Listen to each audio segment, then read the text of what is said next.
Welcome to Bennett's Bike Social, welcome to Southern Spain, and welcome to Yamaha's new R7 for 2022.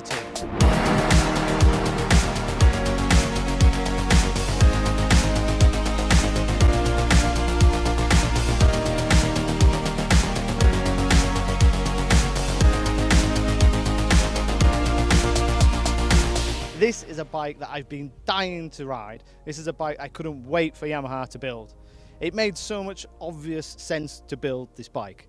Yamaha have got the R125, they've got the R3, they've got the very track-focused R6 and the R1. So it was obvious to have a middleweight, sporty bike that was accessible to make that step easier from the R3. They've used the MT-07 as a base, which is a brilliant base to start with because the MT-07 is an excellent bike. We've highly rated it here at BikeSocial many times. But to improve it and to make it sporty, this isn't an MT-07 with just some fancy bodywork.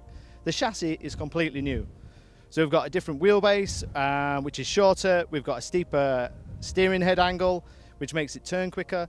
We've got bracing on the frame. We have a Brembo master cylinder to give it improved brakes. The forks are now fully adjustable and inverted or upside down, however you want to play it. The rear shock has changed, the linkage has changed, so the rear ride height is slightly more. This is a very different bike to an MT-07. It is not an MT-07 with some sexy bodywork. And speaking of which, I personally think it looks good. This is 8,200, 8,300 in the UK, and it doesn't look like a bike that's just over £8,000.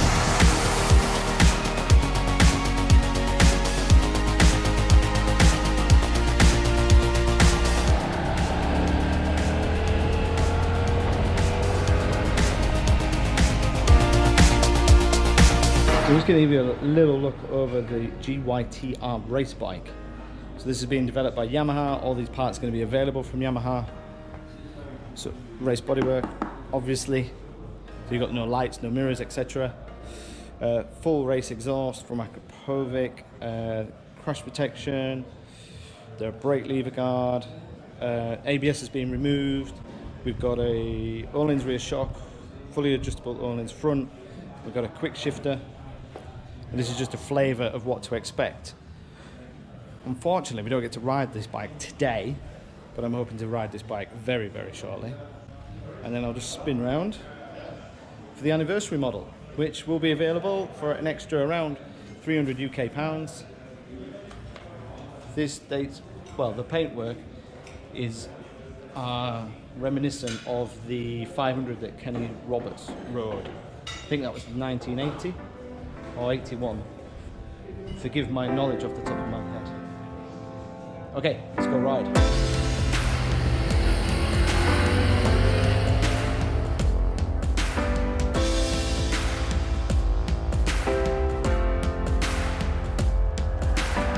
So let's start with the road, which we did initially. Now this bike doesn't have any rider aids, it doesn't have lean sensitive traction control or cornering ABS, or launch control, and you twist the throttle and you go forwards. And I really like the simplicity of that. You have ABS front and rear, and that's it. There's no modes to change, you just jump on it and you ride. The fueling is friendly, the power delivery is nice and soft. The suspension, even though it looks quite extreme and radical, isn't. It's quite soft, quite plush. It's easy to ride, it's easy to negotiate and manage. The riding position is almost R6. It is more radical than I thought it would be. For reference, I'm like 5'7" and I'm quite comfortable, but I think taller riders may struggle a little, but that's the only downside.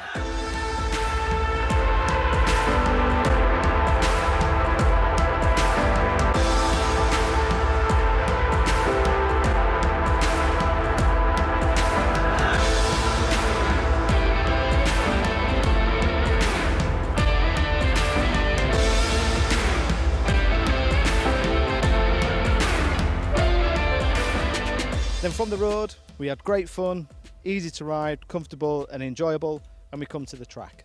Now when you come to a track on an entry-level bike, or a bike that's priced competitively, shall we say, that's when you really start to find the faults, because they come to the surface when the pace increases. We've changed the tyres and we changed the setup because the forks and shock are fully adjustable, and we put grippier Bridgestones on. And it really, really delivers. I thought it would feel like a an underpowered R6, you know, like going to the pub and leaving at 9 o'clock rather than staying until midnight. But it doesn't. It feels like a bike in its own right, and its usability makes it fun because you're at 100% throttle in loads of places. You can get on the power soon, you can brake later, and you're not out of breath after a 20-minute session. Hugely enjoyable bike to ride.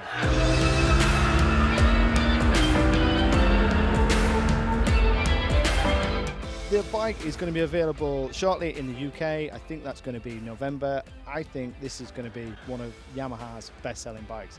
It truly is an impressive bike. Loving it. Can't wait to put some bolt-on pits. Can't wait to race one. Can't wait to ride it again. Thoroughly enjoyable bike.